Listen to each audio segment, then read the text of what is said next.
Welcome to Fear Spiral. Daniel, a young sound engineer, was obsessed with capturing rare sounds. One night he heard about an abandoned opera hall on the edge of town. People whispered that anyone who recorded sound inside the opera house never returned the same. Daniel didn't believe in ghosts. He only believed in echoes, frequencies, and science.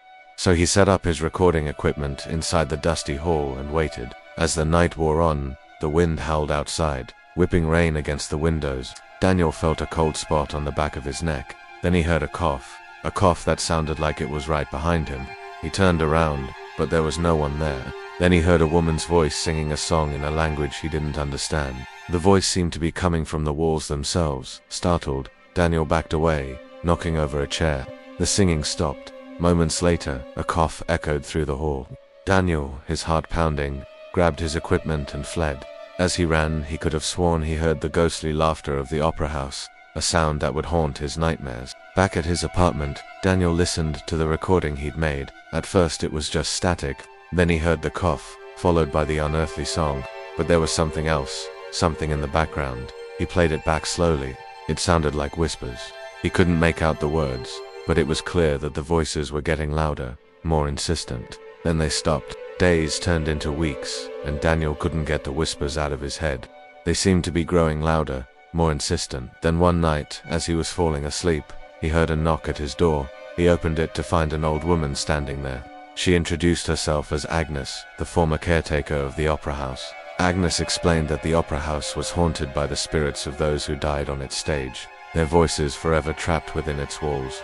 She told Daniel that he wasn't the first to try recording them. Many had come before him, but none had ever returned. She begged him to destroy the recording, to give the spirits their rest. But Daniel, still skeptical, refused. He wanted proof, not peace. Agnes shook her head sadly and left. That night, Daniel had the recording played on the radio. Static filled the airwaves, then the cough, the song, the whispers, and finally, a voice that seemed to be reaching out to him through time. He had what he wanted, the proof that the opera house was haunted. But was he really ready for it? When Daniel claps his hands, the echo doesn't sound normal. It repeats again and again, but each time it does, it grows darker, deeper, almost like a voice. At first he's amazed. This is groundbreaking, he says. I'm making scientific history. But soon the echo starts whispering his name.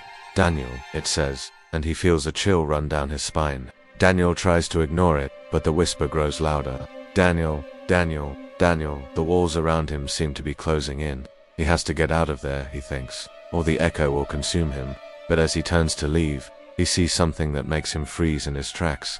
The floor is covered in what looks like thousands of tiny pebbles. They're not actually pebbles. Of course, they're seeds from the pods that grow on the other side of the island. But how did they get here? He'd only been in the cave for a few minutes. Could someone have thrown them here from outside? But then who would have thrown them, and why? He takes a step back, then another, and the seeds make a crunching sound under his feet. He looks down at the floor, then back at the entrance, then down again. He can't bring himself to look away. And as the seeds begin to whisper, he realizes with a jolt that they're not whispering to him. They're whispering about him. He's coming, they say. He's coming for us. Who's coming? Daniel wants to scream, but no sound comes out. He's paralyzed with fear. Then he hears a voice behind him, looking for something. Daniel, he freezes. How did the creature get in here? When did it get in here? He turns slowly and sees the creature standing there, its eyes gleaming in the darkness. It takes a step toward him, then another, and he screams and falls to his knees. You shouldn't have come here, Daniel, the creature says. Its voice is a raspy whisper. Now you'll never leave. It lunges, and he screams again as it wraps its cold, slimy arms around him. Daniel struggles to free himself, but it's no use. The creature is too strong. He looks back at the seeds on the floor and sees them move. They're growing roots, he realizes, with a jolt. Roots that are reaching for him, grasping at him. He tries to pull himself away, but it's too late. The roots wrap around his legs and pull him down. Help me, he cries. But the creature just laughs. No one can hear you, Daniel, it whispers. You're all alone. And as the roots drag him down into the darkness, he knows the creature is right. I found this story in an old book of scary stories. The title is The Opera Hall, and it goes like this. It was nearly midnight, and the old caretaker of the opera hall was making his rounds when he heard the sound of footsteps in the orchestra pit. Startled, he grabbed a nearby broom and hid behind the heavy velvet curtain that separated the orchestra pit from the stage. Peeking out from behind the curtain, he saw a lone figure in the orchestra pit, a man in his late 60s fiddling around with one of the microphones. The caretaker panicked. Who was this man and what was he doing in the opera hall at this hour? He crept closer to the curtain, preparing to confront the intruder, when suddenly the man turned, saw the caretaker and screamed, "Stop! Don't let it answer you. Once it does, it never stops." The caretaker was deeply disturbed by the man's words, but even more confused by them. What was he talking about? Was this some kind of madman? Had he been in the army? Had he seen combat? The caretaker didn't know, but he wasn't about to stick around to find out. He turned and fled, making his way as quickly as possible through the labyrinthine opera hall and out into the relative safety of the night. Back in the present, Daniel sat in his car reviewing the footage he'd managed to capture of the opera hall. It was only when he played it back that he heard the most terrifying thing. It was his own voice that had come through the microphone. Not his voice now, but the voice of an old man answering himself. It was a conversation he'd never had. This was the voice of someone from the future warning him not to do what he was doing, to not ask the question, "Can I speak to God?" For once it started, it wouldn't stop. And there we have it, another spooky story from the archives. At home, Daniel tries to sleep, but even in silence, he hears it. That same echo from the hall, bouncing off his bedroom walls. He covers his ears, but the sound grows louder. Then a whisper right beside him. "Daniel, I found you," he screams, throws the covers off and runs to the window. Outside, the trees are swaying wildly in the wind, but there's nothing there. Just the shadows of the trees and the darkness of the night. No one is there. He looks around the room. Everything is as it was when he left it. His clothes are still on the chair, his books on the desk, the TV remote on the bedside table. Nothing has been moved. And yet he can feel the presence of someone or something in the room with him. He walks to the door and hesitates. Should he lock it? Is that the right thing to do? What if it's trying to get in? He turns the lock, but it's jammed. It won't turn. He shakes the door, but it won't budge. Whatever is out there wants to get in. He runs back to the window and presses his face against the glass, looking out into the darkness. The wind is getting louder now. The trees are almost screaming, and then he sees it. A dark shape moving in the shadows. Something big and dark and evil. It's coming for him. He screams again, and this time the voice answers him. "Daniel, I'm here for you." It's close now. So close. He can feel its hot breath on his neck. He can hear its heart beating. Thud, thud, thud, like a drum. And then he feels its cold, dead fingers wrap around his throat and squeeze. He tries to fight back, to claw at the thing's face, but it's too strong. Its eyes are black pits of nothingness. There's no one there. It's not human. It's something else. Something from another world. Something that has come to take him away. He struggles to breathe, but the more he struggles, the tighter its grip becomes. He can feel his life force draining away, being sucked out of him by the creature until all he feels is cold. Then it lets go and he collapses to the floor, his body lifeless, his eyes blank. The creature stands over him for a moment, regarding him with its soulless eyes. Then it disappears into the darkness, taking Daniel's soul with it. Daniel's friends noticed that something was wrong with him. He'd become quieter, more withdrawn. There were dark circles under his eyes. It looked like he hadn't slept in days. They were worried about him. One day they went to see him. He invited them over to his apartment to listen to some new music he'd recorded. They sat down and he put on the headphones. The music started playing and their faces fell. It wasn't music. They heard hundreds of voices overlapping each other, crying, begging, screaming, all trapped in the same endless echo. Daniel took off his headphones and said, "I told you guys I wasn't playing music. This is my magnum opus. All the voices, the pain, the agony. It's all in here." His friends begged him to stop, to destroy the recording, but he wouldn't. "You don't understand," he said. "This isn't an echo, it's something alive." That's when his friends knew that whatever this thing was, it had completely consumed him. They tried to help him, to pull him out of his apartment, but he wouldn't budge. "I have to finish this," he said. "I have to show them how it feels." They left him alone in his apartment, wondering if he would ever come out again. But what they didn't know was that Daniel wasn't just making music, he was making a statement. He wanted to show the world the darkness that was inside of him, the evil that he felt was growing inside of him. He had recorded the screams of people being tortured, of people being murdered, and now he was adding his own voice to the mix, becoming one with the darkness, becoming one with the voices. He was creating a symphony of screams. His friends never forgot that day. the day they had to leave Daniel to his demons, to the voices that would eventually consume him completely.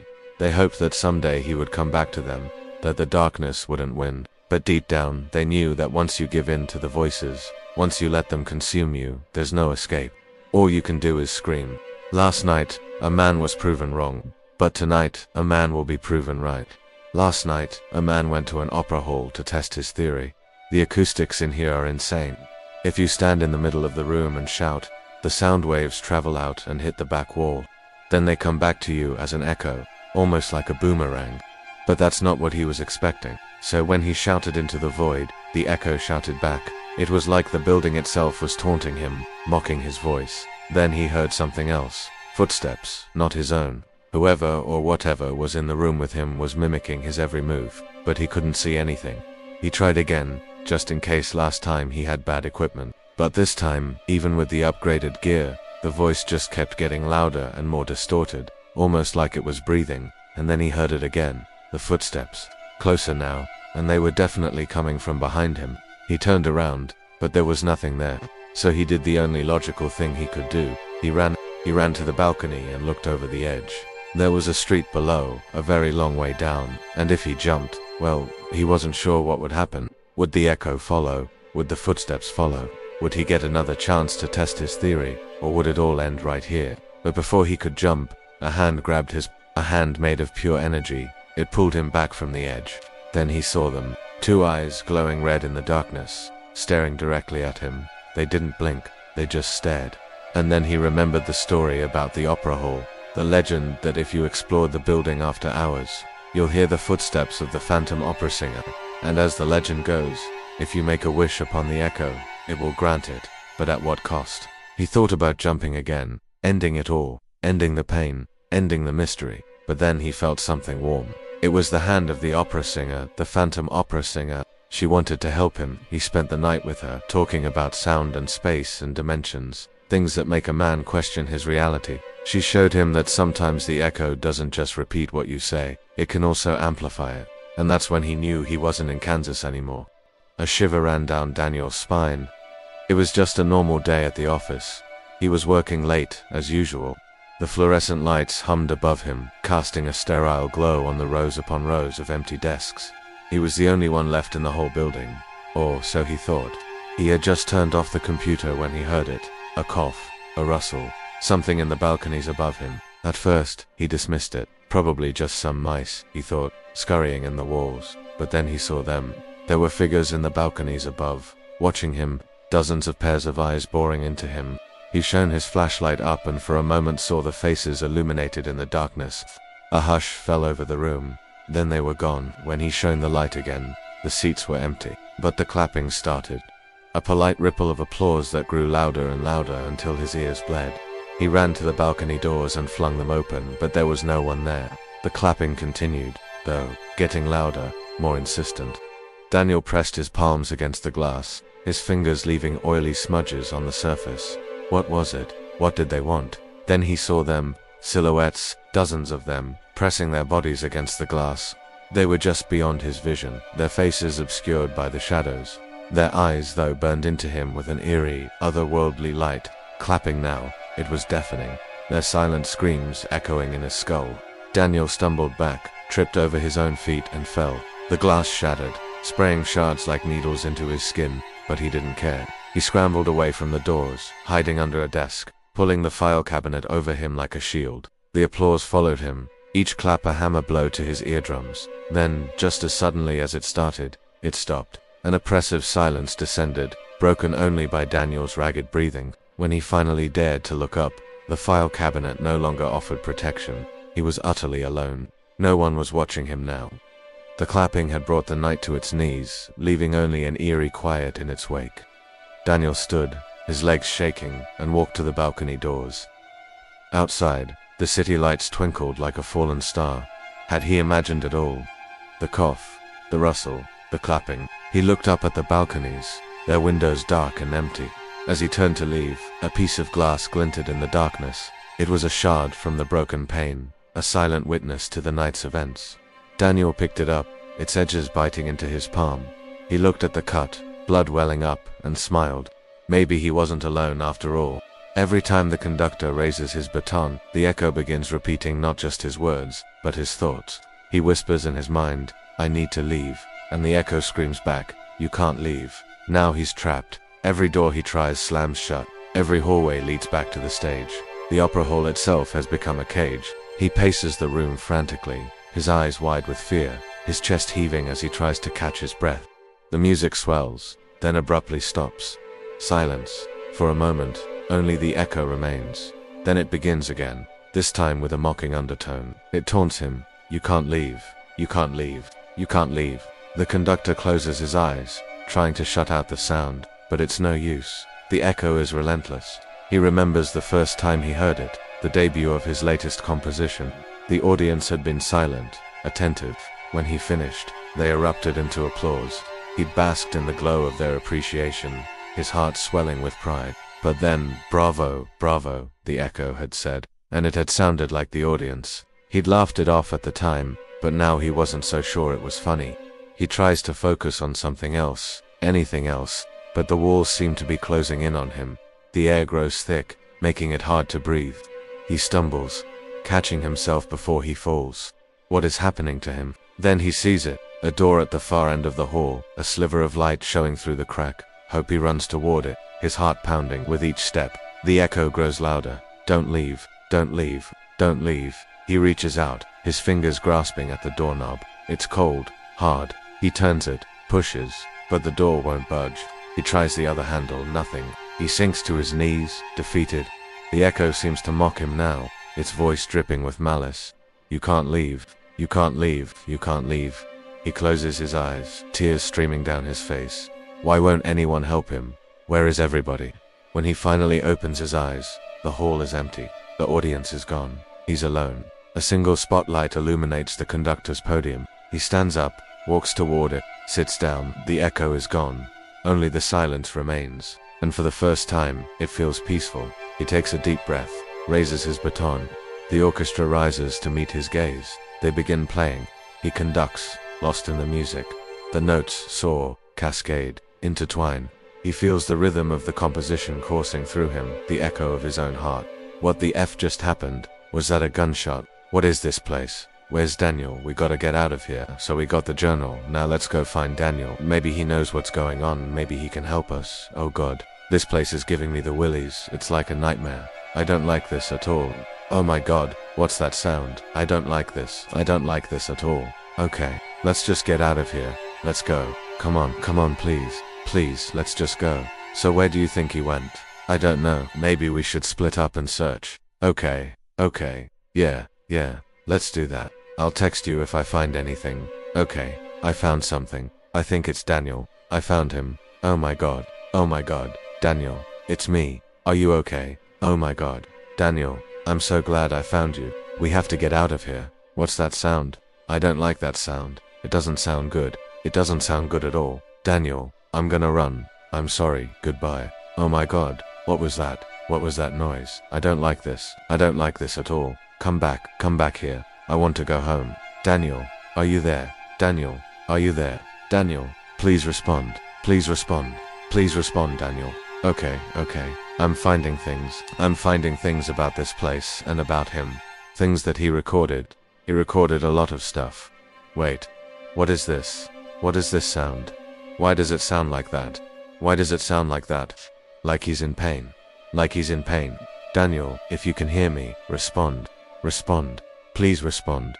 Please respond. Please respond. Okay. I think I found something. I think I found something. I think I found something important. I think I did. I think I found his last recording. It says, if you hear this, don't come looking for me. The echo isn't sound. It's a soul. It wants yours. What the F just happened? Was that a gunshot? What is this place? Where's Daniel? We gotta get out of here. We gotta get out of here. We gotta get out of here. Weeks later, the police finally entered the abandoned hall. They found Daniel's camera equipment, but not Daniel. They found the tape recorder with the last 20 minutes of the recording still playing. On it, his voice repeating again and again, layered with hundreds of other voices, all crying, all begging, all trapped. The echo never dies. The echo never dies. The echo never dies. The officers dropped the tape in fear, but as they walked out, their footsteps echoed back twice. I think that's the scariest part of this story, isn't it? That even when you escape, the trauma stays with you. It's a haunting reminder of the horrors you've witnessed and the toll it takes on your mental health. But let's go back to the beginning. A group of explorers decided to check out an abandoned concert hall. It had been closed for years after a tragic fire that claimed several lives. Legend had it that if you listened closely, you could still hear the echoes of the victims inside. Of course, they didn't believe it, or if they did, they didn't care. As they made their way through the dusty, dark rooms, they discovered an old camera and a tripod. Then one of them, Daniel, set up the camera to record their journey through the abandoned hall. And that's when things took a terrifying turn. They found a tape recorder, and as they played it, they heard a voice, a man's voice, whispering, "Beware," over and over again. And then the screen went black. They tried to ignore it, to push on with their exploration, but the voice kept playing, getting louder, more distorted. It was as if the voice was coming from inside the walls themselves.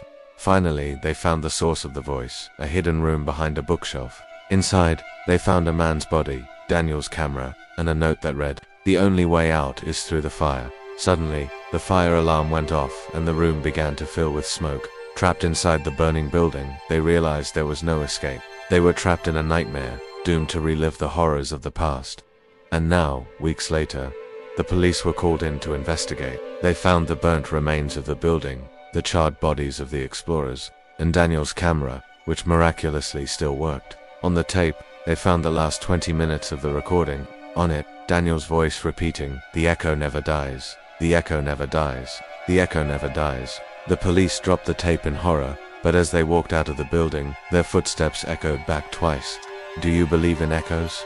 Do you think the dead try to contact us from beyond the grave? Let me know what you think. Thanks for watching. Like, subscribe, comment, and share. It really helps me out.